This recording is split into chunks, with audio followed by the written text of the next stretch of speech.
स्वतंत्र भारत में हम पहली बार देख रहे हैं कि किस तरह से हर संवैधानिक संस्था का दुरुपयोग हो रहा है, हर संवैधानिक संस्था को हथियार बनाया जा रहा है और ये हथियार विपक्ष के खिलाफ इस तरह से लगाया जा रहा है जैसे कि बीजेपी विपक्ष को बिल्कुल खत्म करना चाहती है और एक वन पार्टी स्टेट बनाना चाहती है बीजेपी, एक ही पार्टी का राज ये बीजेपी चाहती है कि हर विपक्षी, हर विरोधी दल, हर विपक्ष के जो राजनीतिक दल है ये खत्म हो जाए और सिर्फ बीजेपी ही रहे, ये चाहती है।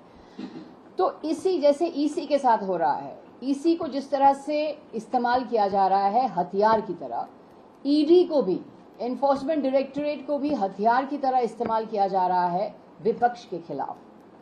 ये बिल्कुल अभूतपूर्व है और ये बिल्कुल असंवैधानिक है, अनप्रेसिडेंटेड एंड अनकॉन्स्टिट्यूशनल। ऐसे हमने कभी नहीं देखा है स्वतंत्र भारत में कि इस तरह से ईडी का इस्तेमाल और ईसी का इस्तेमाल, और खुलेआम, मतलब बिल्कुल कोई झिझक भी नहीं, खुलेआम ये इसका इस्तेमाल हो रहा है।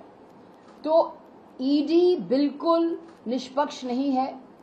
आपको सभी को मालूम है कि 2014 के बाद 95% केसेस, ईडी के केसेस विपक्ष के नेता के ऊपर हैं और बीजेपी का मकसद है कि ईडी को इस्तेमाल करके विपक्ष की आवाज को दबाना और विपक्षी दलों को आर्थिक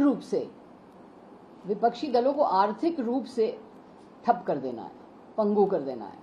तो ये है ईडी का मकसद और बीजेपी का मकसद। और हम देख रहे हैं कि मध्य प्रदेश में जो मोहन यादव को लेकर जो जमीन के आरोप लगे हैं, जो अरुणाचल प्रदेश में क्या हुआ, वहां सिटिंग चीफ मिनिस्टर हैं पेमा खांडू, उनके खिलाफ तो सुप्रीम कोर्ट ने खुद ही बोल दिया है कि उनके खिलाफ सीबीआई की जांच होनी चाहिए।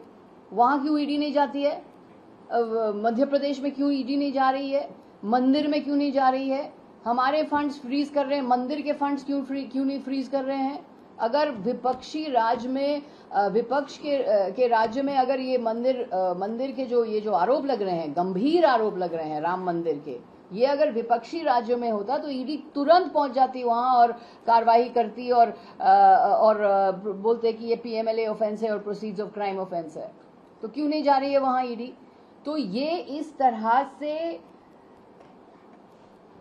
जिस तरह से एक मापदंड नहीं है और पक्षपात, भेदभाव जो ईडी कर रही है, ये बिल्कुल असंवैधानिक है। जैसे मैंने कहा, अभूतपूर्व है, कभी हमने देखा नहीं है स्वतंत्र भारत में इस तरह के।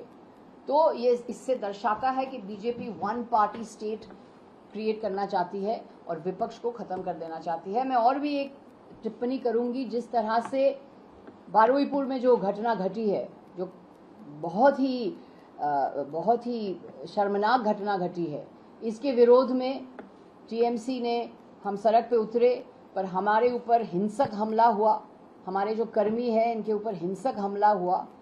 तो हम देख रहे हैं कि अब विरोध करने का मौका अभी नहीं रहा है बंगाल में, और जिस तरह से टीएमसी के कर्मी के ऊपर जिस तरह से हमला हो रहा है, ये हमने बंगाल में कभी नहीं देखा है और दर्शाता है कि कानून व्यवस्था पूरी तरह से खत्म हो चुकी है बंगाल में बीजेपी के अंडर।